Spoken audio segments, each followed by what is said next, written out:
The Nerdcast Empire is on the air. We are back for another week of podcasting excellence here on the Nerdcast Empire. I am Matt in the studio. Great to have you along with us once again.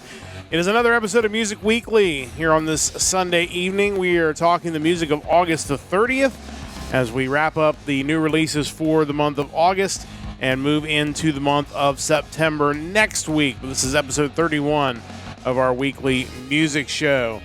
Got some really good stuff again this week. We're going to be talking music news as well. And then, of course, we'll go into the vault for several picks this week, which should be very interesting on the vault this week. Joining me in studio, as always, is Mike. Mike, how's it going? Oh, man, it is going. August 30th, we have nearly completed another month. A lot of interesting news this week. A decent selection of music, maybe not as bountiful as you would hope, but I think we did the best we could. Yeah, I think it was a week with a lot of interesting things. I don't know. I feel like the really good things were limited, but I feel like there was a lot of decent stuff. So, of course, Mike puts together a playlist each and every week, and he'll paste that in the chat. And, of course, we'll put it on the YouTube VOD as well, so you can check out some of the new music for yourself and pick maybe a couple bands of your own. Joining us from Parts Unknown is Chris. Chris, how's it going? Doing well. Slowly getting back into things. It'll be nice to kind of actually hang out with you guys instead of just lurking in the chat. So excited for some music from August the 30th. Yeah, some good stuff. And it'd be interesting to kind of hear your thoughts on it as well, as you're going to get a chance to hear what we've picked and of course, give your feedback on that, as well as some of our news items as well. So looking forward to that on this episode. Nothing real heavy on the news front this week. I know there was some heavy news out there, but I kind of stayed away from it because I feel like it's all been talked about at this point. So it may end up being referenced later on in the vault for the years, but probably not in any large detail. Yeah, I think sometimes it's best just to move on from that kind of stuff. And so we've got three news stories that are kind of interesting. We'll start with this first one. You suggested this one, Mike, so I wanted to bring this up, and it's talking about the Kiss Avatar show. I know we've kind of briefly mentioned that in previous weeks, but Blabbermouth had an interview, or quoted an interview from Billboard magazine talking about Kiss's upcoming Avatar show, and Paul Stanley talked about what it was going to be and what it wasn't going to be, and I'll paste the article in the chat because honestly, reading through the article, it's kind of a lot of talking in circles, which is probably not terribly surprising when it comes to Kiss.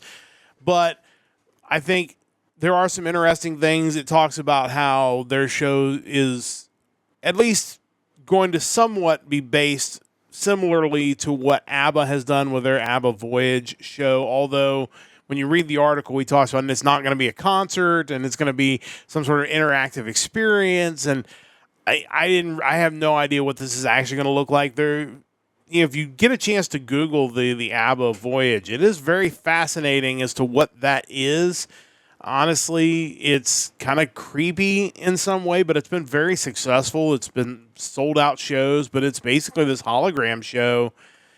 And that YouTube video kind of sums it up, but it's just a little strange. So I'll throw it to you first, Mike, because I know AI has been a big subject on our news segments throughout the weeks, and this is obviously another foray into that to some degree, especially because it kind of sounds like whatever they're going to do is going to be something that's going to be created from nothing, as opposed to using old concert footage or whatever it might be. It's kind of a weird story. Yeah, just to kind of hit some of the highlights of the story, some of the details around what's going on is Kiss sold their catalog, their likenesses and brand name to a Swedish company, Pop House Entertainment, who, like you mentioned, is the group behind the ABBA Voyage virtual concert residency that's been going on for a couple years. Paul Stanley said that selling all that wasn't really on their radar, but they found this group who they felt kind of understood the scope and magnitude of the property of Kiss. I guess he went and saw the ABBA show a year ago, and then took his wife recently and were super impressed by it. He does mention that since that is a couple years old, the ABBA show does use older technology, and that what Kiss is going to end up employing is going to be kind of far and away beyond what we currently have done so far. I guess they are going to be utilizing industrial light and magic for this show, so it's going to be ridiculous, obviously. And yeah, they do kind of repeatedly. They reference this interview, and then there's also a separate one that Gene Simmons had done, maybe one or two in that story, to be honest, where they kind of talk about just how they want to push it beyond just a concert and it just be something totally next level. Which, if any band can pull off something like that, you would probably look to Kiss first. Gene Simmons commented that to say that they're going to be concerts is too small. It's bigger than that. So. I only know I can't even fathom what kind of weird multimedia experience Kiss is going to be launching with. The show's set to start in 2027, so we're still a couple years away. But my take on it is at least we know what we're getting with this in the ABBA show. It's like this isn't a real concert. I think that's really important, especially when we're still in that mindset of complaining if bands use backing tracks or not. Like, if that's a problem for you, then how do you feel about this? I also wonder, too, and it kind of goes back to that story from like a month or so ago where the one mobile game was using a modeled voice of Lemmy for some sort of Lemmy and Motorhead crossover. But at what point is that more authentic than just using a sound-alike or going to see a tribute band who are huge fans of the original band that are just trying to make it? I don't know how I feel about any of this yet. Yeah, because my concern is, especially the way they're talking about it, is we're not just talking about Kiss's current catalog. We're talking about them employing writers to basically create new Kiss songs out of thin air. And that's weird to me that, these guys are maybe not performing anymore at some point, and yet we're getting new Kiss music. Yeah. And like you said, I would rather give $20 or $30 to a local tribute band that's doing... I would go see Mini Kiss in a heartbeat. Sure, yeah. I mean, can't think of them without thinking of our brother John, but it's just... I feel like that is... He was not in the band. He was not. That'd be quite the legacy for sure. But I don't know. It's just kind of weird. I want to get Chris's thoughts on this because, I mean, this whole topic is such it's very fascinating in a lot of ways. And again, Kiss has never seen anything that they haven't been willing to try to make money on. So I don't think any of us are shocked that they're jumping into this. And like Mike said, they're certainly a band that could put on something really ridiculous. But I'm curious to kind of get your thoughts on this whole deal. Yeah, I mean, like you said, I'm not surprised in the least that they'd be taking this step. I mean, they wear it as kind of a badge of honor, at least Gene Simmons does, that they are willing to make money off of every facet of their act. And so this is just another step in that. I mean, I remember growing up playing some of the Psycho Circus PC game from Kiss or watching the Phantom of the Park VHS. Like, yeah. They were always ahead of the game when it came to trying to find ways to make money off of their name, be it Kiss coffins even. So that, I mean, this is what you would expect from them. I don't think it's as much. We've talked about some of these acts that are going with AI voices to try to stay relevant. I would say this is a step further, as you mentioned, where it's going to be an entire production. So I'm not as hesitant to go see something like this when I know it's going to be a big spectacle and not just something, we want to keep the voice around long after the band members are done. But at the same time, I wonder if big fans can really get excited for something like this, because, I mean, isn't this something that you would want to get Peter Criss and Ace Frehley on board with if you're going to do some of the older acts and older videos? Yeah, I think there's certainly something to that. I mean, there's also the thought, like, where do you draw the line there? Like, when you're using these voices in Kiss, are you using the voices of the people that replaced those guys, or are you really trying to emulate the original Kiss lineup? What are the rights involved with that? Because obviously there's some issues there, because obviously Kiss can re-release their old CDs with those guys' voices on it, no problem. But when you're trying to create something new, what's that going to cause? What's the royalties going to be? Like, I feel like it's just this whole box of nonsense that we haven't even begun to open up yet. So it'll be interesting. Again, Kiss is Not afraid to go out there and try something new to make some money. And again, the ABBA show, even though it's not going to be the same thing, at least gives you an idea of how that technology works. And it's like they did mention in the article, this is not going to be something that's going to tour around necessarily. I would think like a Vegas residency would make the most sense because you've got to set all this technology up and then you kind of have to leave it. It's not going to be a situation where you can have a magic show there one night. You can't stuff it in a gig bag and just ship it. Right. It's basically a theater setting, so you're going to have to leave it there for a while. So if it does happen, I would guess Vegas or New York or LA or somewhere where you can just have an arena. And again, not that Kiss doesn't have the money to rent out an arena for a month and basically just set it up and plan it there. But I think that's what you're going to be looking at, is it's going to be in one place and you're going to have to travel to it. And of course, when you're talking that kind of thing, Vegas always makes the most sense because there's so many people in and out of that city that it makes a ton of sense. So we'll see. It's never boring with Kiss for sure. Let's talk about a couple other smaller news items. Him in the news, which is always awesome because it's just trying to deal with the singular and plural pronouns there. But Him is announcing or has announced a career-spanning anthology. We'll talk about that as soon as I paste this article in the chat. But so Him... It's called When Love and Death Embrace, the Best of Him, 1997 to 2003. Set to hit stores October 25th of this year. And I know, Mike, you were, and presumably are, a huge Him fan, or at least certainly a fan of some of Him's works. Him's done good work. Him's done good work. So I'm curious to see, not a lot of details on this. There's a little bit as far as like LPs and stuff like that they're going to release, and a track listing. White vinyl, I think, for one of the 2 LP sets, which is always really cool. But your thoughts on this news coming out, because like I said, I know this is a band that you certainly followed at least for a certain period of time. You would certainly expect nothing less than ridiculous vinyl pressings of this. I think it's kind of interesting that it's career-spanning anthology when it's 1997 to 2003. Him did release, 4 more albums after that? I think, something to that effect. We have... Yeah, Dark Light, Venus Doom, Screamworks, Tears on Tape, all the way up to 2013, when I think is when they disbanded, I believe. But yeah, it's only covering kind of the first half of their run. So that being said, it was probably the most successful part. Dark Light in 2005 certainly had some hits, but kind of looking at the track listing, it seems like of the 16 tracks, they got the first 4 albums pretty well split with like 4 tracks from each.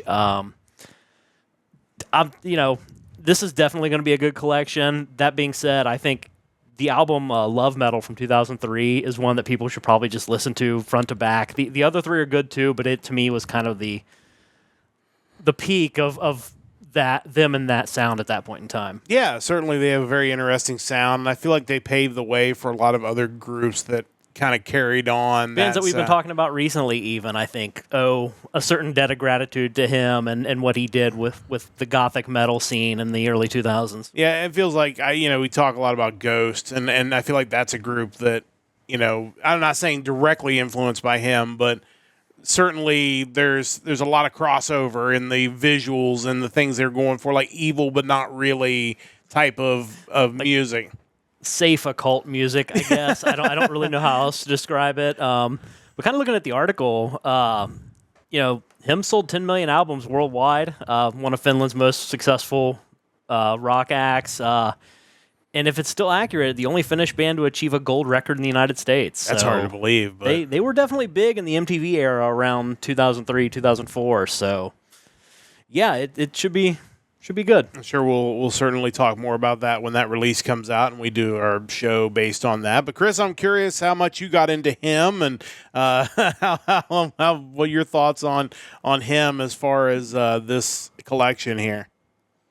Yeah, most of how I got into Him was just Bam Margera and his mini shows on TV. I don't think I could watch an episode without hearing at least one Him song or seeing them flying out to Finland.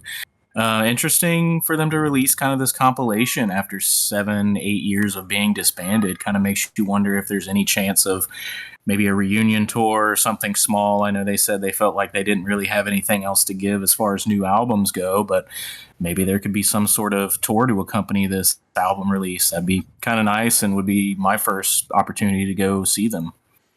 Yeah, and then more him would not be a bad thing. Let's get him to headline the new Warp Tour next year. That was another story we could have talked about, but we kind of passed that up. But potentially Warp Tour coming back in 2025. But yeah, that would be great to see him maybe go back out on tour as a unit. So we'll certainly keep an eye on that and let you know when that album drops. We'll certainly talk about it here on the podcast. So the kind of last news story today and in our rundown, I just put Free Ferrari because I thought that was just kind of the tagline here. The article's from Metal Injection, and it's a little bit of false advertising. I mean, not really. You can get a free Ferrari, but to do so, you've got to buy a legendary guitar from Yngwie Malmsteen, his number 4 Fender Stratocaster, which is being priced at $175,000. But if you buy this $175,000 guitar, you get his 1983 Ferrari 308 GTS as a throw-in. Also have this Ferrari that who knows how much it's actually worth, but it's probably worth a ton. Chris, I'll let you go first on this one. Are you interested in a free Ferrari with your $175,000 Yngwie Malmsteen guitar? Does it come with a way to play it? Because I have no idea how to play a guitar. So, I mean, yeah, it'd look cool on my wall and I could tell people I have it, but I feel like it's not a bad deal to get a car with a guitar. Why not? I feel like you could just buckle it into the front seat, like you just drive it around with a guitar and your Ferrari going around Blanchester. That would certainly be interesting. see a Ferrari and a guitar going around. Mike, your thoughts on this just weird story, honestly? Yeah, this is out there. I guess if any guitarist would give you some sort of package deal between a guitar and a Ferrari, it would be Malmsteen. That just seems to be on brand for him. I know new guitar prices, especially among the name brands, are kind of out of control. So I'm not so sure if this price is crazy or reasonable. I'm not really sure how I feel about that. But yeah, they did say there'd be free shipping, so that's a plus. There better be. Yeah, I don't know how much it would normally cost to ship something like that, but yeah, it'd be a really cool piece to tell people about. But I think I'm going to pass on this one. Yeah, probably a good call there. And I would guess like the $175,000 is actually pretty close to the actual value if you combine the two together. But, probably just for the very rich and famous to maybe bank a bid on that. But we love Malmsteen, so I just thought that was kind of a fun story to end our news section on. So those are our news stories for this week. We're going to get into the new music, and we are talking the music of August the 30th, and Mike posted the YouTube link in our chat. If you're watching on the YouTube VOD, that should pop up anytime now at the top of the screen. Of course, each and every week, Mike puts together a list of the new rock and metal releases for a particular date. In this case, it is August the 30th. We go through and listen to them, and then we basically pick a couple of new releases to check out and recommend to you. So Mike and I will do that, and Chris is going to give his thoughts as well to give us an expert opinion on what he thinks about our picks for this week. And as always, we'll let Mike go first. So, Mike, what do you have for us first this week? Yeah, it's probably worth noting, too, that if you do check out the playlist and there's anything there that you think, man, this is really awesome, why didn't they pick it? It's entirely possible that the release date on a few of those have been pushed back and we weren't really able to get a hold of the music to fully review it. But yeah, I was kind of bummed. There were a couple albums that I definitely wanted to hear more of, and then you go in and look, and it's like, oh, they don't come out till November. Like, all right, well, I guess I'm going to have to wait until November until that comes back around. The other thing, too, is if you're listening on the podcast version of this, of course, we will not have the audio clips. Only the best place to catch it is live each and every Sunday, 7 o'clock Eastern. But the VOD, the YouTube VOD, that's where you're going to hear the clips of these bands. And a lot of these bands have been reaching out to us, whether they reach out on social media. When Mike has bought some albums, he's gotten some nice notes and emails. So it's really awesome to hear from these bands that are just putting out this great music. So it's something we definitely look forward to every week. Yeah, definitely one of the highlights of what we do is actually getting to interact and kind of feel like we're, in some small part, getting the word out there, even if it's not to many people yet. Maybe we can keep building this thing and actually make an impact. That being said, for August 30th, first band I am going with, it is the sixth full studio album from this band. They are a German thrash metal band. It's a self-titled album. It is called Rezet. Yeah, like I said, there was a lot of stuff this week that I enjoyed, and I didn't get to as much of the full album stuff as I was hoping for, but these guys were definitely one I want to go back and check out the full album. But tell us about Rezet. Yeah, so the band dates back to 2004, currently consists of founding member Ricky Wagner on guitars and vocals, Bastian Santon on drums, Lorenz Kondoff on bass, and Nikolai Atanasov, on guitars. He joined the band in 2023. Previously, he played with the band Agent Steel. Albums produced, mixed, and mastered by Ike Fries, who has worked with bands such as Gamma Ray, Halloween, Deep Purple, and Ian Gillan's solo work. The website calls their music first-class speed/thrash metal, which fits easily between classics from the 80s and 90s, as well as what's modern, and I think that's pretty much reasonable to say. You could easily hear this band touring alongside bands like Overkill and Testament. They mix it up pretty well. There's a contrast between like a ballad on there, Together Apart. Then the following track, Prisoner of Fate, just kind of hits you right in the face coming out of the ballad. Just really cool stuff. Wagner's vocals suit thrash metal really well. Like, so many of the bands that have made it big in that subgenre have had guitarists that happen to sing. And it tends to work really well with that music, maybe more so than just having a really good vocalist. And I think that's kind of where he slots in. There are times he kind of reminds me of Bobby from Overkill. Another kind of cool thing about this album, there's a track, True as Lies, that features Lips Kudlow from the band Anvil. Legendary band for maybe not always the right reasons. There is a documentary about them that everyone should go and check out. I've never been super into them, but there's no doubt that Lips can play guitar, and he does on that song. It's really cool. Also, there's a track on the album called Atmosphere. Atmosfear. I just thought that was really cool and wanted to point that out. Yeah. Standout tracks here, we have Time to Die, Unholy Grail, Duck and Cover, Together Apart, and Prisoner of Fate. And the song that I chose to play for everyone this evening is Unholy Grail. So we're going to check that out now. Unholy Grail from Rezet, their self-titled album released on August the 30th. Let's check out a little bit of the third track off of this album, Unholy Grail.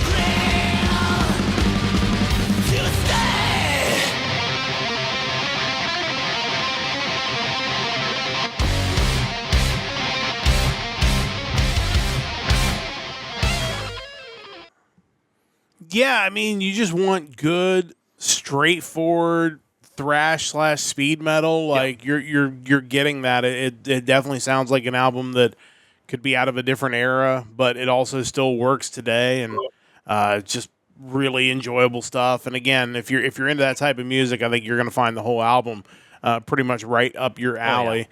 Chris, your thoughts on Rezet?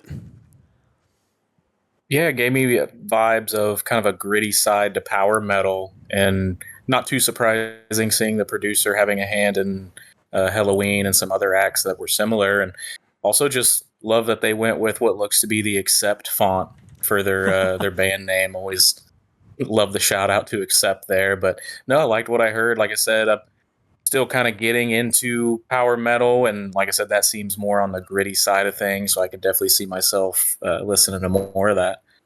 But yeah, definitely really enjoyed these guys. I think you'll enjoy the whole album if you check it out. And again, I've got the playlist in the YouTube, or in the Twitch chat, I should say, from Rezet, their self-titled album, Mike's first pick of this week. As always, you have two picks. What do you have for pick number 2? So yeah, for pick number 2, kind of going back to the goth metal thing again from last week. Second one is the newest offering from a group called Elkapath. It's a 6-track EP, which followed their debut album, Black Spiders, in 2021, and a couple singles. This is an EP. It is The Twisted Jester. Really dig the cover art on these guys. This is wild. It is. They clearly put some work into this. I was trying to find out who designed the cover, but I couldn't find it anywhere. Yeah, I'm hoping it was just an actual artist. I mean, it looks too good for AI, but it was really well done. The music kind of backs it up. Yeah, definitely. According to their website, they started it as an online solo project of the singer/synth player Carla Elkapath. In 2019, she decided to form a full band around her, which kind of added a heavy metal sound with guitars that maybe she was kind of lacking before as just a synth player. She had more of an electronic thing going on. They kind of added those to her pre-existing songs and liked the sound, and that kind of became their sound moving forward. That being said, the current incarnation of the band includes her, Carla Elkapath, on vocals and synths, Chris Horwood-Jones on drums, Joshua Gordon on lead guitar, Simon Steele on synths and rhythm guitar, and Ross Whitaker on bass. Getting into this, the song that I pulled for the playlist was Sacrifice, which, when I heard it, I thought, this band kind of has something. I'm not totally sure how I feel about it totally yet, but I definitely want to listen to more of it. And again, 6 tracks, so it didn't take me very long to get through it. But as I started listening to it, I realized that there were other songs on there that I enjoyed even more than that one. I thought really stood up maybe a little stronger, but again, when you pull one song for the playlist, you never really know what you're going to get. It definitely has like a symphonic metal feel, but not like you're going to go fight dragons, more like you're just going to chill in a castle or Victorian house. But yeah, if you like female-fronted, synth-heavy metal, then this is definitely something worth listening to. Standout tracks for me were Fight or Flight, No Bride, Fakery, and Show Me. And the track that I chose to play today is Fight or Flight. And that is going to be the opening track off of The Twisted Jester, the EP from Elkapath. Let's check out a little bit of that one now.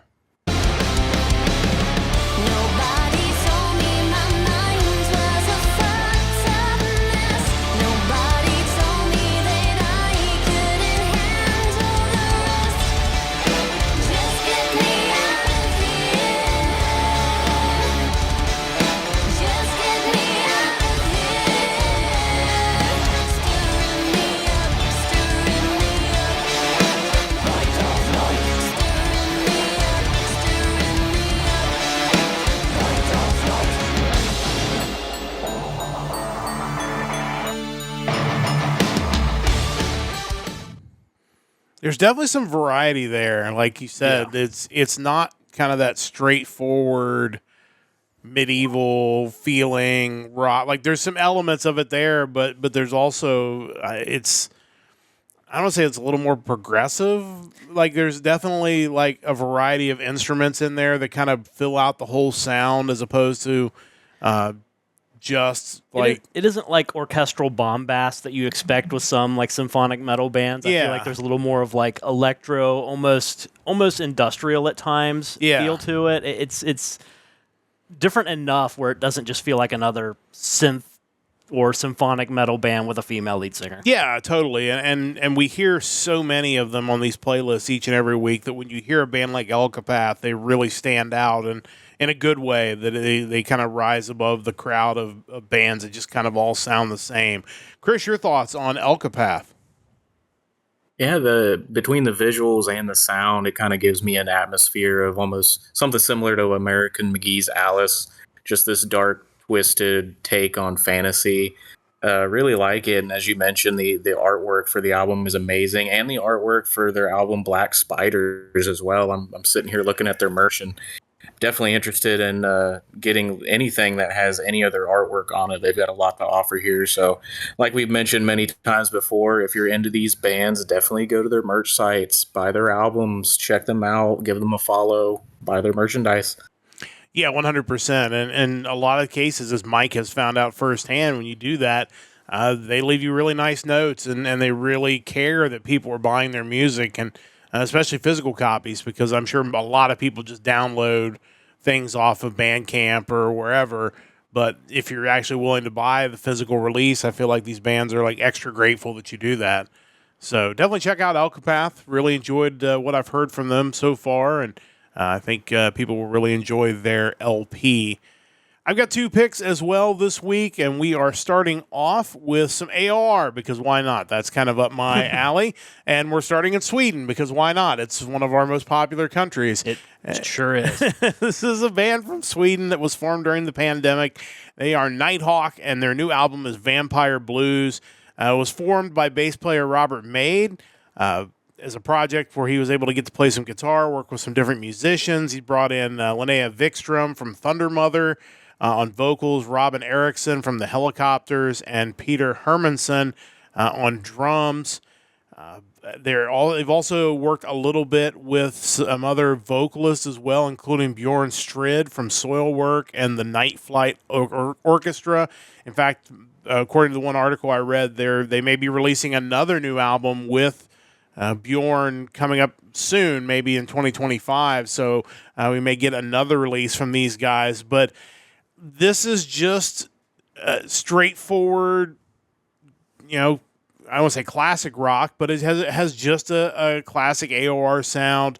It's very digestible. All the songs or almost every song is less than 3 minutes long. There are a couple longer ones at the end, but the songs don't overstay their welcome, which I think is kind of nice when you're just kind of going through the whole album. They use some clips from movies, which is kind of interesting. Definitely have to point out the fact they used a clip from Back to the Future on Living It Up, talking about the reason he picked a DeLorean, and you have to have some style if you're having a time machine, which I thought was really interesting. But these guys, for a band that's only been around for 4 years, they've already got a great sound, and they've released a couple of albums now, and kind of excited to see where they go from here. But I thought this was a really fun listen. Standout tracks included Hard Rock Fever, Generation Now, Turn to the Night, and the song we're going to listen to on the podcast, Burning Ground. So let's check out this AOR band from Sweden. It's Nighthawk off the album Vampire Blues. This is track number 6, Burning Ground. Let's listen to a little bit of that now.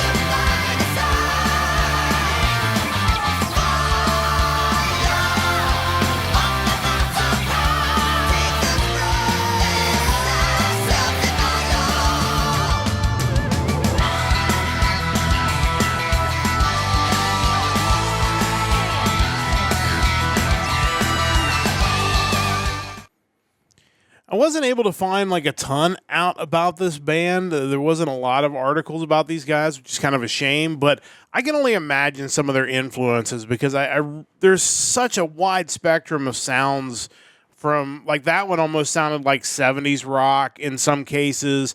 You kind of had like the high, almost screaming vocals in there. And then, even the music at the end, it's just, there's a lot going on there from these guys. And I think it would be interesting to find out who influenced this band and what they're really trying to bring to their sound because they have such a unique sound. But I really enjoyed this album and curious to get Mike's thoughts on this one. Yeah, definitely kind of got some like retro kind of blues rock kind of vibes from it. Yeah. First off, the album artwork is really cool. It's so kind of simple, but just hit you in the face. Yeah, I thought Linnea's vocals worked really well with the music. It just gave you a kind of a fresh sound that I'm not used to listening to myself. Yeah, the Back to the Future clip at the start of Living It Up was really cool. And, when you talk about influences, one of the tracks on there was an Aerosmith cover. I think there was another cover too, right? Like an AC/DC cover or something, or no? Let's see, what was Sam it? and Dave's Hold It Baby. Yeah. Yeah, that was the other cover. So yeah, like clearly that kind of 70s rock probably does fit pretty well with these guys, and yeah, it was really good. Yeah, really enjoyed this one again. Just something a little different from maybe some of the traditional AOR that I usually pick for this podcast. Chris, your thoughts on these guys? Now, with a album like Vampire Blues, do they reference Lost Boys at all in any of their clips there? I Is it don't solely remember. Back to the Future? There was a bunch of different ones, but I don't remember if Lost Boys was one of them or not. I don't recall. If so, it was obscure enough where it didn't like immediately jump out at me. Right. Because I'm not sure I would have got the Back to the Future I'd say one. definitely between the... I was going to say, I'm not sure I would have got the Back to the Future one if I didn't know the movie as well as I do. Yeah. So I feel like they didn't necessarily pick the most well-known clips from these movies necessarily. Yeah, and definitely between the old clips, the old movie clips, and the sound they're going for, like you mentioned, it kind of jumps between 70s, maybe a little 80s thrown in there with that falsetto, almost hair bandaged vocals. It just seems like a couple guys that are just having a blast with what they do, and that definitely comes through in the music. Yeah, absolutely. I think this is a lot of fun, and definitely encourage you to check out Nighthawk. Really enjoyed this release. I'm looking forward, if they've already got something new in the works, definitely will be interested to check that out when it comes out. Second pick for this week, I don't pick a ton of like Christian bands typically. I mean, Striper's had some really good releases. We don't see a lot of them. We don't see a lot of them. I feel like this week in particular, there were several, and it was kind of interesting because we don't get a ton of them on these lists. But if I'm going to pick one, I feel like you almost have to pick one that has been doing this for a long time. And that is why my second pick of the week is the band Saint. And they have been doing this for 40 years now, in fact. And the new album is called Immortalizer. They've released 12 studio albums over the past 3 decades. They've charted on a bunch of different charts. But it is a Christian band. They brought in a new vocalist, Dave Nelson, to come with the original group, or the existing members, Jerry Johnson and Matt Smith on guitars, Jared Noland on drums, Richard Lynch on bass. But, I think the challenge with Christian music generally, especially for what our podcast audience would be looking for, is I think you have to find a way to make the music entertaining without being too preachy and over the top. We're not. I think you can cross that line where it's church music at some point. It's no longer like metal. It's a little too far into the message, and I think these guys have found a really good way to do that. The music, even if you're not necessarily looking for the message, the music is really excellent, which I think is something that works really well. And again, you do get those vibes of a band that started in 1984. I mean, they would fit right in with some of those like new wave of British heavy metal bands and old Black Sabbath, and you definitely hear that in this music. And credit to them that they're continuing to release new music that still sounds fresh, but at the same time you get that retro rock and metal vibes of the mid 80s to kind of go with it. So I really, really enjoyed this, and I think there are going to be a lot of people find this band maybe for the first time, even though they've been around forever, and are really going to like what they hear. Standout tracks on this one: Immortalizer, Repent, Blood of God, and the song we're going to listen to for the podcast is Eyes of Fire. So we're going to check that out now. This is the new release from Saint. These guys have been doing it a long time, but continue to put out great music. This is off the album Immortalizer. It's the 4th track, Eyes of Fire. Let's check this out now.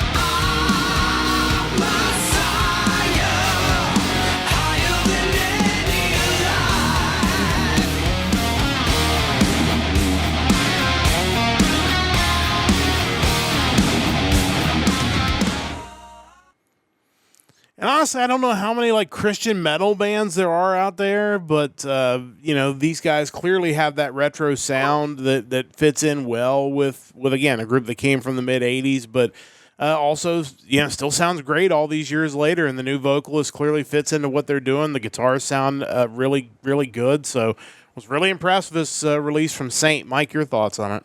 One thing we've seen, and this kind of applies to some of the Frontiers bands that we've listened to over the weeks and months, is that there's a decent amount of singers out there that you can bring in should you need a new one that can kind of capture that classic metal sound, and that's what we're hearing here. In terms of Christian metal bands, I think it's a challenge anytime you say, we're going to start a band of any type of genre, and we're going to have this one singular focus, whether it's Christianity or religion or, produce. Like, once you say we're only going to sing about this one thing, you're really limiting your ability to write good songs. And I think if you can still, with that kind of hindrance, write good songs and good music, I think it works. Yeah, and I think they found a way to do that. And again, without really being too preachy, because again, I think that is, if you want your album to be mainstream and you want people who are not Christian, I think the same way that some of the bands you see out of Norway, and they use their religious imagery, a lot of the black metal and the death metal, but they cross over, and people who are not necessarily in favor of burning churches or whatever can still enjoy the music. Most normal people aren't. Most normal people. But I think that's, again, if you're going to have something that is, especially any kind of religious imagery, you've got to find a way to make the songs good, and you've got to find a way to not hit people over the head with it. And I think these guys found a way to do that. Curious to get Chris's thoughts on the new release from Saint. Yeah, to Mike's point, not only is this a great sound after picking one central topic for your band to be focused around, but they've been doing this, as you mentioned, for 40 years. They've had success doing this. It used to be I would, kind of tiptoe away from any kind of Christian rock, but as I've come to find out, as long as, like you said, as long as it's not hitting you over the head, there's a lot of themes that pair well with metal music. You've got these apocalyptic scenes, anything that could be pulled straight out of Paradise Lost or Dante's Inferno or some of these hellish landscapes. It's all right there, and it pairs so well with metal. If you can find the perfect balance, then you can have a 40-year career making music about this. It's, even not being a religious person myself, a lot of these themes and a lot of the imagery just really is entertaining, if nothing else. Yeah, I would agree. And I think, regardless of what, religious text you follow or whatever it might be, there's a lot of very metal things that happen in those books. And I think it makes for a topic that you can write some pretty interesting songs about. But again, kudos to Saint. They continue to churn along, and they're continuing to make good music. Enjoyed this release from them, so certainly wanted to pick them for my second pick this week.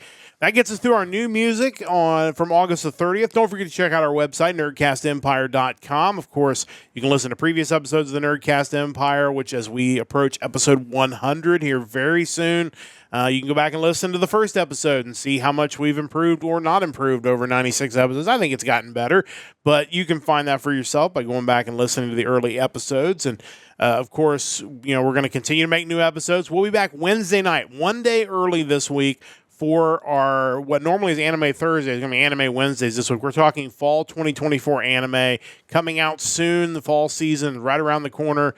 Some really interesting titles, some continuations, some new series, big stuff. We're going to kind of preview that coming up this Wednesday, 7 o'clock Eastern Time.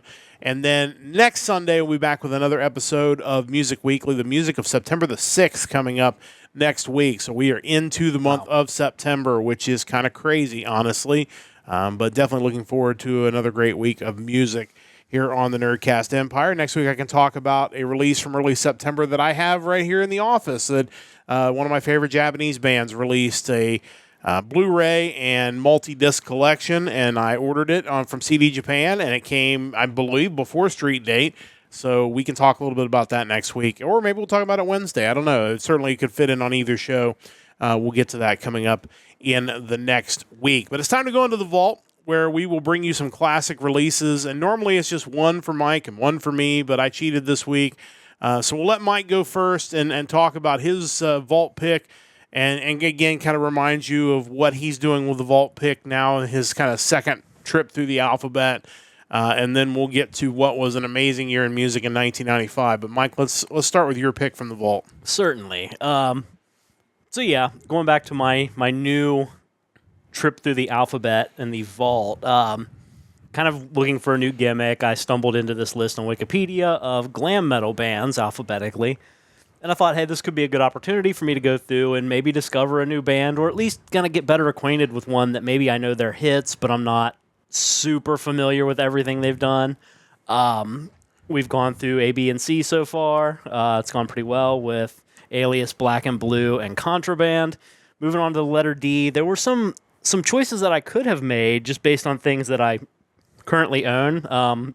One that I kind of wish I would have gone with, but would have been outside of the I'm looking for things that I don't presently have in my collection, would have been Disneyland After Dark. Their album, No Fuel for the Pilgrims, I think it is. Really cool album, but I did not go that route. No Fuel Left for the Pilgrims, my bad. But obviously you got big hitters like Damn Yankees. Their two albums are both outstanding. Oh, yeah. Dangerous Toys, Def Leppard, Dokken.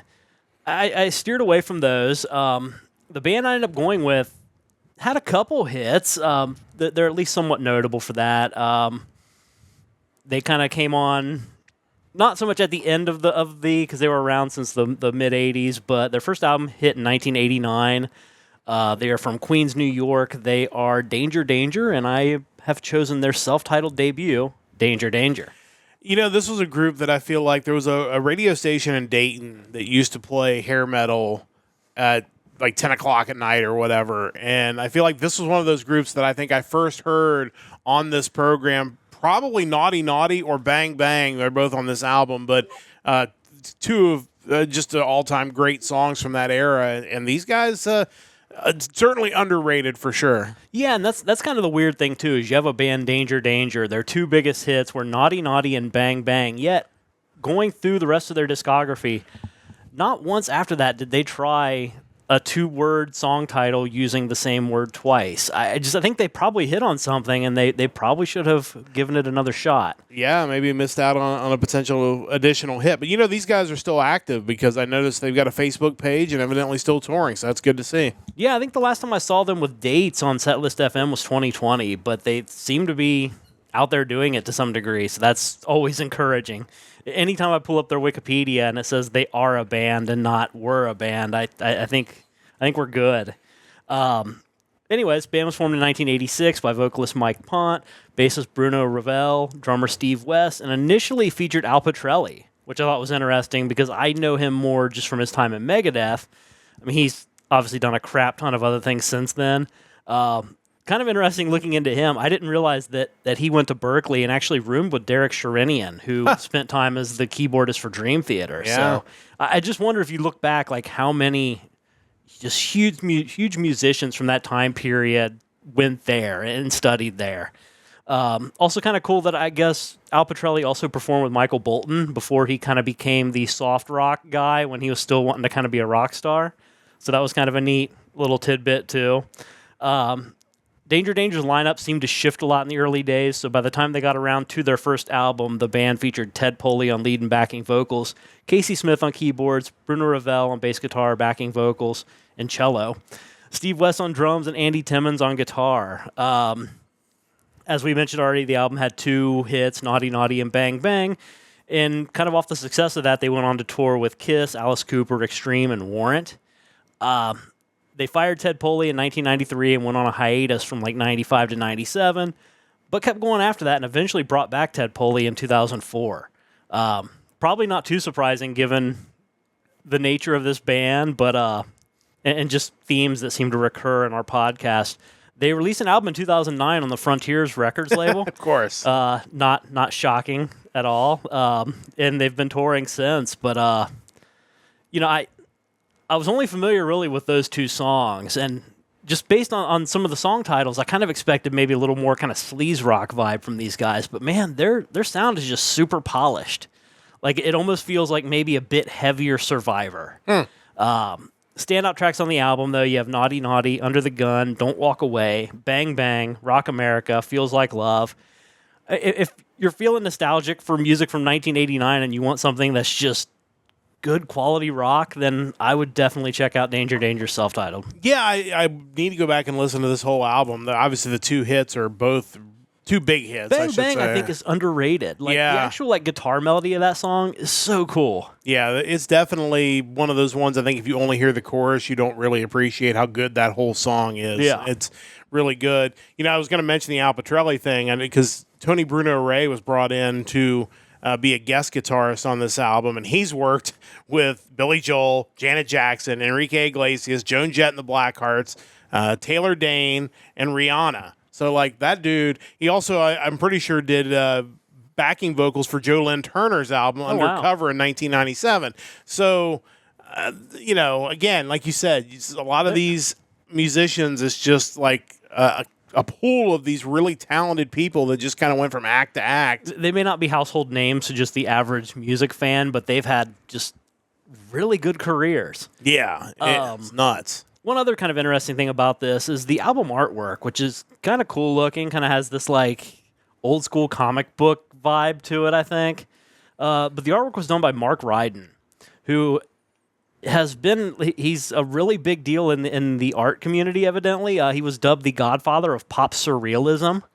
But yeah, he's worked with a lot of people and done a lot of really cool things. Definitely worth checking out. He did Warrant's debut album, Dirty, Rotten, Filthy, Stinking Rich, Michael Jackson's Dangerous, Four Non Blondes, Bigger, Better, Faster, More, Red Hot Chili Peppers' One Hot Minute, which is the one which also came out in 1995, oddly enough, and was the only album to feature Dave Navarro on guitar, who was recently punched by his main band's lead singer, Perry Farrell. So how about that? That's kind of crazy. And it all comes full circle. Everything's connected. It's brilliant. That feels like this whole podcast sometimes, where just all this stuff comes back around. That was not the reference I thought you were going to mention, because we will talk about I was going to mention Fighters. it in 1995 also, but...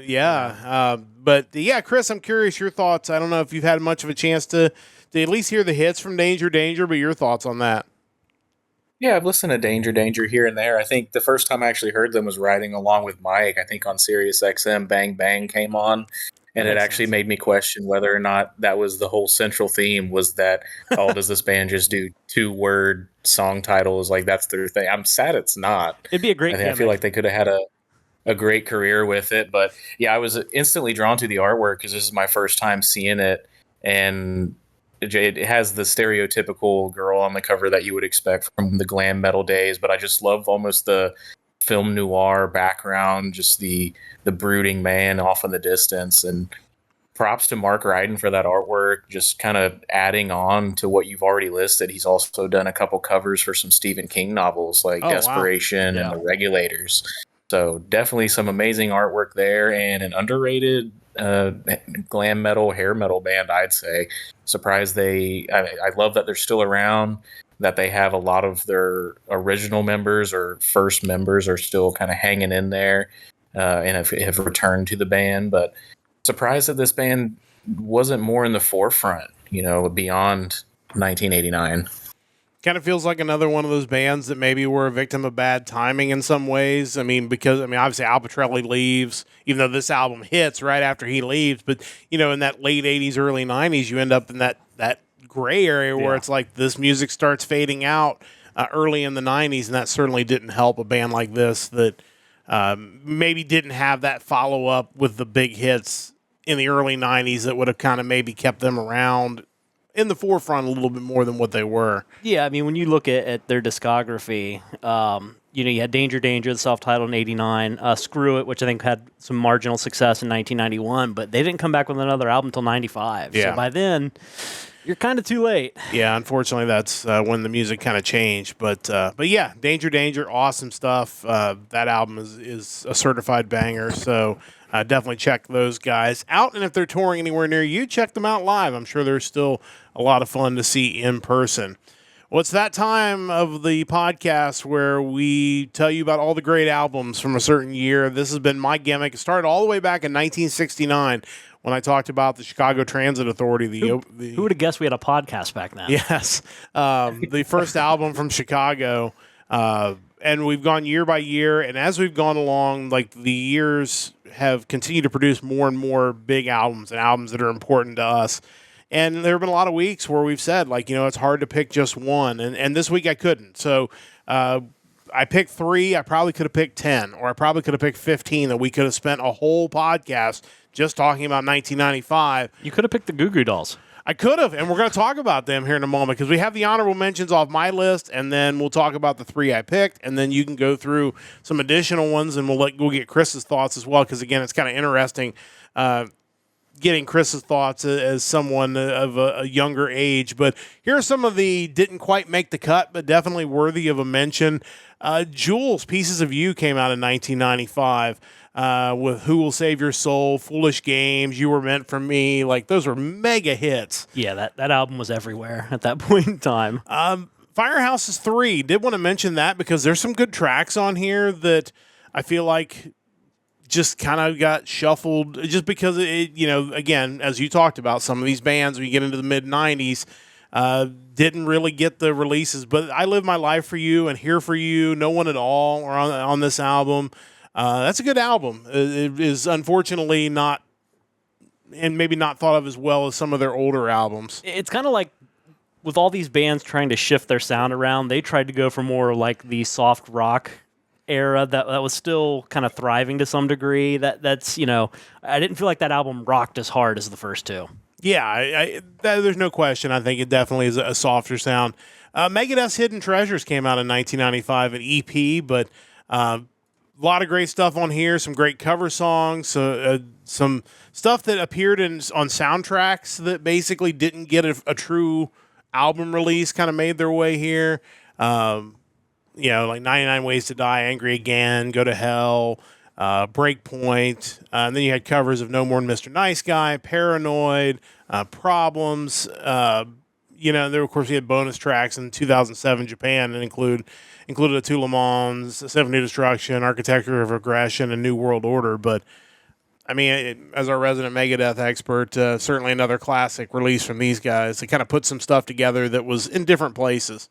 I feel like, and maybe this isn't as big of a deal nowadays since so many people just collect music digitally, but I think every band should have that. Here's all the crap that you'd have to buy all the soundtracks to get a hold of. Like, I think that's a really cool thing, and some really cool covers on there that Megadeth did. They've always been good about covers, and it's a short EP, but really cool. Definitely worth picking up. Also worth picking up as we're getting into more of the Japanese bands that are starting to release big albums. L'Arc-en-Ciel released Heavenly, their 3rd album in September 1995, included Vivid Colors, Natsu no Yutsu. These guys are really starting to hit their stride, and as they get into the late 90s, we're going to see some mega hits from these guys. But this is certainly, when you listen to some of the tracks off of this, you're like, yeah, you can see they're putting it together. Definitely worth a listen. Coolio's Gangsta's Paradise in 1995. I can't not mention that one because that song was literally everywhere.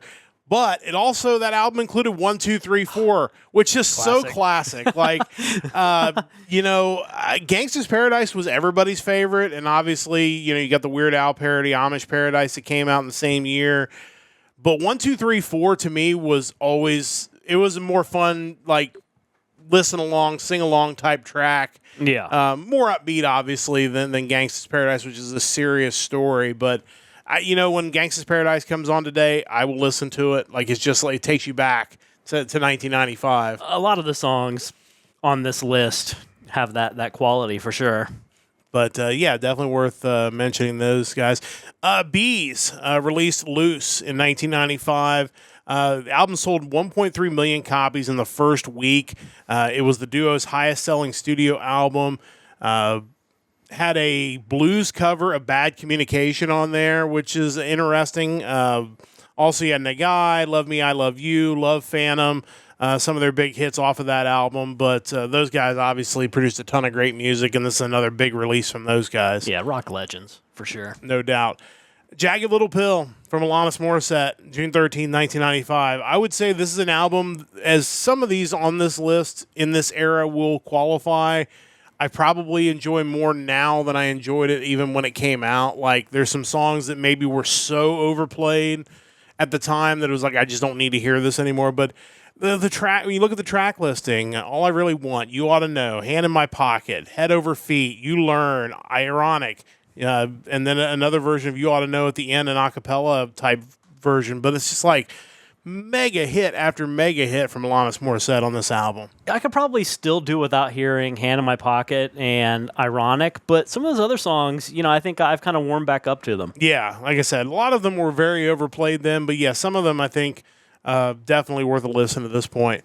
Melancholy and the Infinite Sadness from Smashing Pumpkins. Again, huge album from those guys. This was definitely one that was in consideration for being picked. Tonight, Zero, Bullet with Butterfly Wings, among others. Like, 1979's on disc 2, which is probably one of my favorite songs of theirs. Really worked out well. In Clerks 2, they used that to great effect in an emotional part of that movie. But yeah, that's. I mean, it's a classic album, no question. It's one that I kind of want to go back and listen to again because, I have the album and I really love the hits. Tonight, Zero, Bullet, Butterfly Wings, 1979, Muzzle. All great songs, but I kind of felt like there was some bloat there that I just didn't really want to listen to very often. Yeah. I kind of wonder if I went back to it now, if maybe I could appreciate more of it. Because, it's a double CD. It is a huge album. It feels like a double CD that at the time I probably thought could have been a CD. Yeah. Like, I feel like there was a lot of stuff on there I didn't necessarily enjoy, and maybe that's why I didn't pick it. Still probably one of the best albums by a wrestling promoter of all time. Probably one of the best. I'm not 100% sure, but another album that, again, I think I've enjoyed more as we continue on, Tragic Kingdom by No Doubt. Another one that was everywhere. Songs like Spiderwebs, Just a Girl, Hey You, Don't Speak. Just another album that was just full of some big hits. So I really enjoyed those guys. Foo Fighters, as we mentioned earlier, the debut studio album from the Foo Fighters. Really kind of changing the course of what would be American rock history with these guys. And again, tragic events kind of led to these guys getting together, but there's no question that what they've done since then, obviously, they've been in the news recently for maybe not great reasons, but this album, including Big Me, I'll Stick Around, Big Me was one of those MTV staples. Great video. Mentos commercial spoof. Yeah. So good. And it kind of put them on the map, I think, mainstream immediately because it was like, this is so funny and the song is really catchy. It presented such a contrast to the Nirvana work. Yeah. And I think that was probably a good call. Yeah, I think intentional. I think they, hey, we're going to be mainstream and we're going to be everywhere and we're going to appeal to everyone. Like, almost anti-grunge. Yeah. In a lot of ways. Like, we want everybody to love this. The brighter side of alternative rock. And, it's, they kind of carried it over when they did the video to Learn to Fly. Yeah. Like, it was the same sort of vibe. Like, we're not going to take ourselves so seriously, so you guys just enjoy the music. I did see this meme that kind of made me laugh out loud earlier. It was just a picture of Dave Grohl with the headline, Dave Grohl announces new side project. Yeah, that's like the old, like, I've got another confession to make. Yes. Like, people, So, yeah, Dave Grohl, not a great time for him, but great music for sure. Again, Green Day, they continue to release good music at this point, and Insomniac, certainly worthy of mention, including, Brain Stew and Jaded and Walking Contradiction. Like, again, maybe not as big as their previous album, but still a lot of big hits on this album. Yeah, I kind of look at Dookie and Insomniac as kind of joined together as like one little mini era of the band, and I still think probably the best point in their career. How about the Goo Goo Dolls? A Boy Named Goo came out in 1995. How old is the Boy Named Goo nowadays? Well, he would look like he was a baby in 1995. So, yeah, 60, 65. But Long Way Down, which was used in the movie Twister. Yeah. Name, Naked, Only One. These guys were just kind of really taking off at this point, but certainly worthy of mention. And one more honorable mention for me, One Hot Minute from Red Hot Chili Peppers, the follow-up to Blood Sugar Sex Magic from 1991, and these guys just continue to make interesting music, which I think is something, and obviously still making music today, but this had Warped, Aeroplane, My Friends. Just, again, these guys are just, they were so... I don't know that you could even classify what they were doing. It was so different than the grunge or the rock that was coming out at that time. It was very unique, which made them always an interesting listen. Yeah, I know a lot of people compare them to Faith No More as far as that, that similar style. Whatever that style is. Yeah. Like I mentioned before, the only album with Dave Navarro on it. Yeah. Aeroplane's a great song. It is. And My Friend's also tremendous. But yeah, it was fine. So those were my honorable mentions. It's time to get to the three that I couldn't separate from, and one of them we've already talked about on this podcast. So, again, it just tells you how important these albums are. The first one is Collective Soul, the self-titled album, also referred to as the Blue Album, from 1995. There's just so many big songs that I listened to almost nonstop in the mid-90s, like The World I Know, Smashing Young Man, December, Where the River Flows. These guys are really good, and I feel like still to this day probably a little underrated compared to a lot of other bands at that time. I don't think they necessarily always get the appreciation they deserve. No, I totally agree with that, and it's kind of wild because knowing in advance what you were picking, I listened to this album again today for the first time in years, and I love the album to begin with. One of my favorites, and one of the ones from back then that Collective Soul was one of my bands. Like as far as rock bands in the mid '90s, I was big into them, big into STP. They were kind of it. It's weird to me. Like their sound is strange because it almost sounds like music that would have been popular as like '80s hard rock, but it was fed through some sort of filter to make it acceptable for the '90s. Yeah, it's really strange to me. But I remember around that time seeing they were playing December on the radio all the time. Yeah, and The World I Know. The music video to World I Know on MTV was really what gripped me, I think, more than anything. Just a really, really tremendous video, and one that you now have to agree to a self-harm warning and for you to be able to watch it. But definitely worth looking at. I hope someday people appreciate them as much, especially in that first 3 or 4 album run. They were just amazing. Yeah, no question about it. These guys, just a great rock band, and really one of those defining bands of the 1990s, to me, at least, in their genre of music. The second one is Alice in Chains. Again, this is a self-titled album from Alice in Chains from 1995. But it's just so good. You've got, Grind and Sludge Factory and Heaven Beside You and Again and Goddamn and Frogs and Over Now. Like, the whole album is amazing. These guys are another group that I just think, if you want to pick a group out of that grunge era, if you will, that should define the best of what that era brought us, Alice in Chains to me is that group. Yeah, and you mentioned we talked about this one before. This was on the episode that covered February 23rd music earlier this year. To me, they're still the best grunge band, if you want to label them as such. This album's tremendous. I don't think I could ever get sick of songs like Heaven Beside You and Over Now. I could probably listen to them on repeat. But, yeah, obviously Grind's tremendous. Again, another song that I remember on MTV all the time, and it's just going back. Once we got to this year, and maybe the year before to some degree, this is really kind of that era of me remembering and really engaging with a lot of the current music. So going through the albums, and this one included, it's just such a trip down memory lane. Like, I remember seeing it on MTV. I remember this. Just great album. Those two albums really amazing, but the third one that I had to pick because it's so different than those first two. But again, there's almost no album that we've picked so far that takes me back to a place in time more than the Presidents of the United States of America, the debut studio album by these guys. The hits are great, but even the non-hits on this. Obviously, you have the hits like Kitty, Lump, Peaches, Dune Buggy, but you got Feather Plucking, Stranger, Boll Weevil, Wake Up, We're Not Going to Make It, Kick Out the Jams, Back Porch, Candy.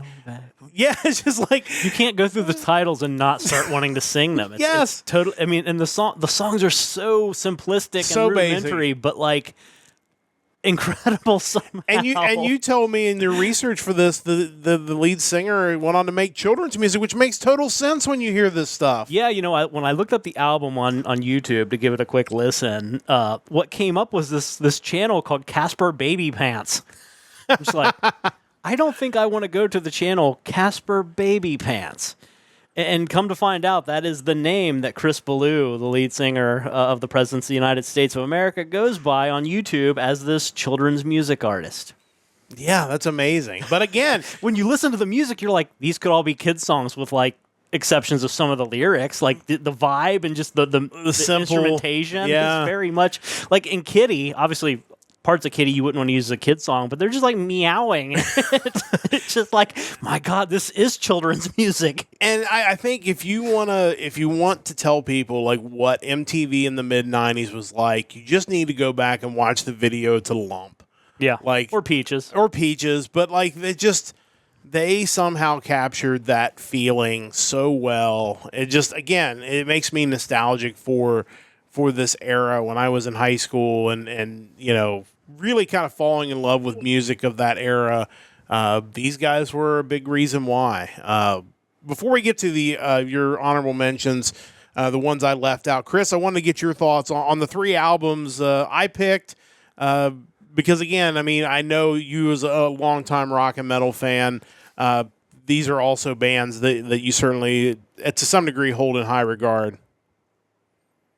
Yeah, before I jump in, I usually make it a point whenever you have a pick to go, man, I can't believe you didn't go with this album and then pick one of the worst albums from the year. Yes. So since you were gracious enough to pick 3, I had to also pick 3. So, awesome. Man, I can't believe you didn't pick Jennifer Love Hewitt's Let's Go Bang.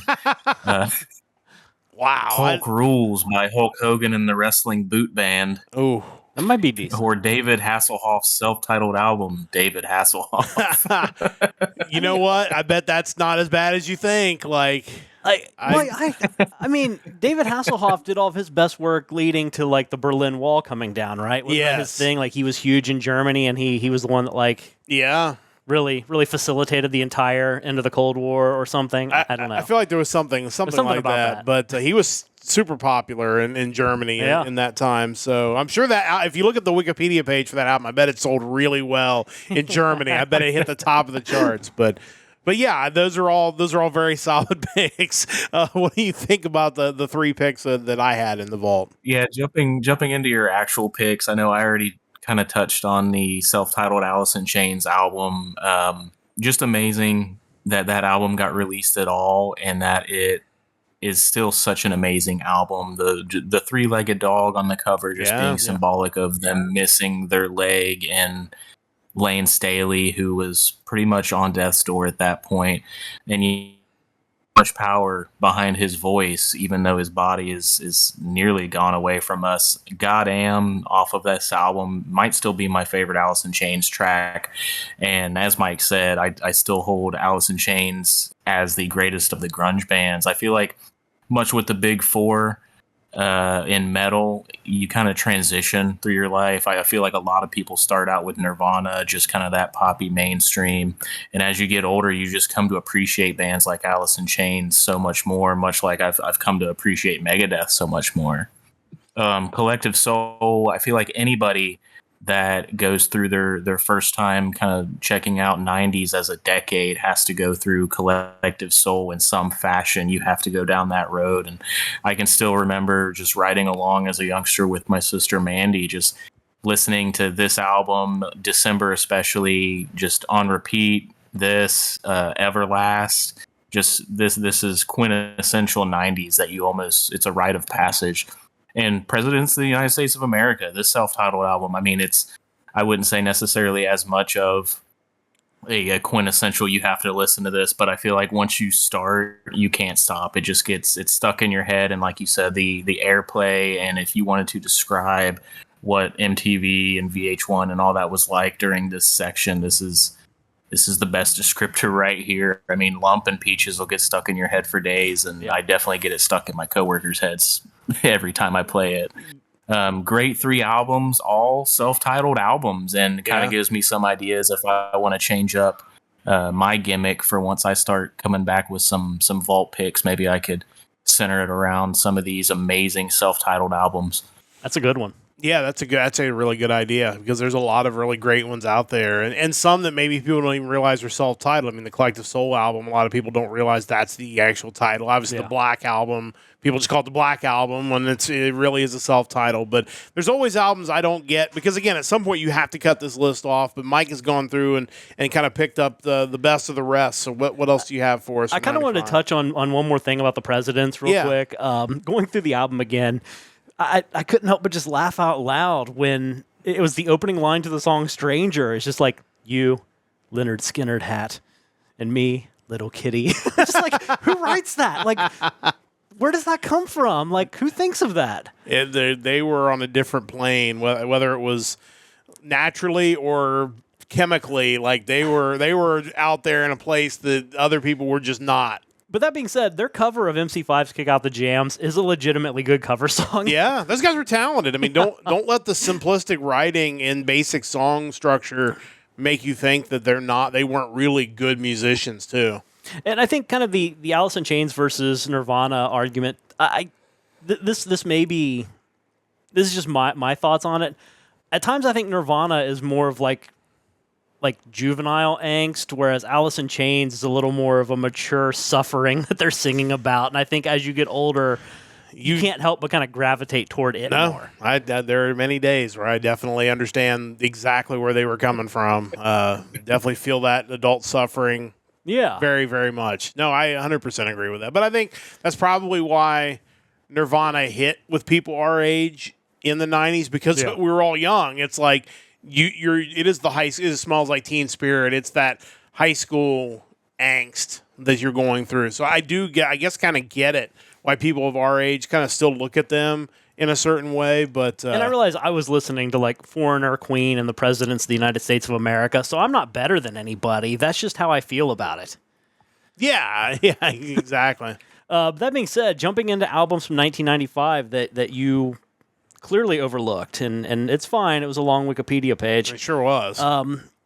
Sentenced had their album Amok that came out that year, which isn't necessarily super important in and of itself, but it was the last album with Tanela Yarva, who was their vocalist. He left, which kind of led to the next album it would be the first one with Vile Laihiala, which kind of gave them more of a... Sorry. Whoa. Trying to moderate our chat. Keep going. Oh, cool. That kind of led them to the more gothic metal sound that they enjoyed for the rest of their career. Van Halen's Balance, Can't Stop Loving You, classic song, and it was the last album with Sammy Hagar. Extreme, Waiting for the Punchline, which was kind of their last album for that period of time because Gary Sharon would then leave and join Van Halen. So we got that. The debut of Nevermore, not super important in and of itself, but great band. Debut of Blink-182. Again, not their hits necessarily, but they'd be a big deal in a couple years. We got Blessed Union of Souls, their debut album, Home. They were from Cincinnati, right? Yes. Obviously, I Believe being their big hit. Silverchair with Frog Stomp, which, again, we're in 1995, so many of these, I remember that they would have like one hit that would be on MTV and radio. And like with Silverchair, you had Tomorrow, which is just a classic song of the era. Joan Osborne's Relish with the song One of Us. Like it or hate it, it was played a lot. Skid Row Subhuman Race. It was their last album with Sebastian Bach and Rob Afuso. Kind of went into more of a almost noise rock sound at times. It definitely wasn't the same polish as Slave to the Grind, but did have some good songs. My Enemy, Fire Sign, Eileen, Into Another, Medicine Jar. Let's see. Let's try to hit up some of the more obvious ones. White Zombies, Astro Creep 2000. Electric Head Part 1 and 2, More Human Than Human, good stuff. We have Filter with their debut, Short Bus. Yeah. It's great. I'm a little worried, though, because after both having watched Collective Soul's music video for The World I Know and looking up Bud Dwyer, who was the man that Hey Man, Nice Shot was written about, I'm probably on some sort of list of, watch out, this guy might not be in a great headspace right now, but... yeah, it's an interesting story to read about. I wouldn't watch the video of his press conference where he, self-deleted himself. Yeah. Let's see. Everclear, Sparkle and Fade at Santa Monica. Soul Asylum, Let Your Dim Light Shine. Yeah. Songs like Misery and Just Like Anyone. Great band. Love Soul Asylum. Debut from 311 came out. Songs like Down and All Mixed Up. For the anime crowd, Jodeci's The Show, The After Party, and The Hotel came out. With the song Freakin' You. The debut from AFI. Rancid and Out Come the Wolves. Songs like Time Bomb and Ruby Soho. Great album. Seven Mary 3, American Standard. Seven Mary 3. I haven't thought of them in a long time. I mean, they are 1995 rock. Yeah. Water's Edge, Cumbersome. I mean, when you said them immediately, it's like cumbersome. Exactly. Yep. Down's debut, Nola came out. Phil Anselmo and Pepper Keenan's band. Yeah. Rammstein's debut, Hair's Allied, came out. Yeah, I saw that one. I know that they've got bigger albums to come, which yeah. we'll certainly talk about in the weeks ahead. Oasis, What's the Story, Morning Glory. Wonderwall, iconic song, Don't Look Back in Anger, Champagne Supernova. Marilyn Manson, Smells Like Children, Sweet Dreams. And finally, Guar's Ragnarok, with such hits as Meat Sandwich, The New Plague, Dirty Filthy, Think You Ought to Know This, and Surf of Sin. Great album. Should definitely check it out. Yeah, definitely some interesting stuff on that list. Chris, anything jump out at you off of that list that Mike kind of went rapid fire through? I mean, I had to latch on to Meat Sandwich, quite possibly my favorite Guar song. So, I mean, that one, there's the video on YouTube for it, which is really horrible quality because it was 1995 and it was Guar, but still, it's just legendary stuff. It's probably filmed on one of those like old style camcorders in 1995. Well, let's just throw that in there too. All right. There you go. But, yeah, interesting stuff for sure. And Chris, going back to Silverchair and Frog Stomp, I know you mentioned that, and as basic as that album cover is, the amount of times that I heard Tomorrow, like when I hear Silverchair, for some reason that frog just instantly jumps in my head. So despite it being so basic, it was rather memorable in that way, I guess. Yeah, no question about it. But Simplicity was a big deal in 1995, I think. Between something like that and the Presidents, you didn't really have to go too hard. Really. No, and if you can come up with an interesting image to go with your simple music, like you're gonna hit, like it's just really good stuff. So, yeah, a lot of great stuff from 1995. We spent a lot of time talking about it, which probably means it's time to bring this podcast to a close for another episode of Music Weekly. A lot of great stuff this week on the podcast. Really great music from August the 30th. And we also had a chance to check out 4 great albums from the Vault, in addition to a lot of other great music that came out in 1995. Quick reminders, we'll be back on Wednesday, a day early for Anime Thursdays on Wednesday. We'll be talking the fall 2024 anime season coming up this week. And then next Sunday, back with another episode of Music Weekly with the music of September the 6th. Looking forward to that. Big thanks to Stoveleg Media for their continued support of our podcast. Big thanks to all of our listeners who subscribe, who watch the VODs, whatever it may be. We really appreciate it. Hope you'll join us live each and every week on twitch.tv/Nerdcast Empire. That's going to wrap things up for this week. For Chris and Mike and all of our listeners and viewers and everybody out there, I'm Matt saying so long. Don't forget to join the Empire, the Nerdcast Empire.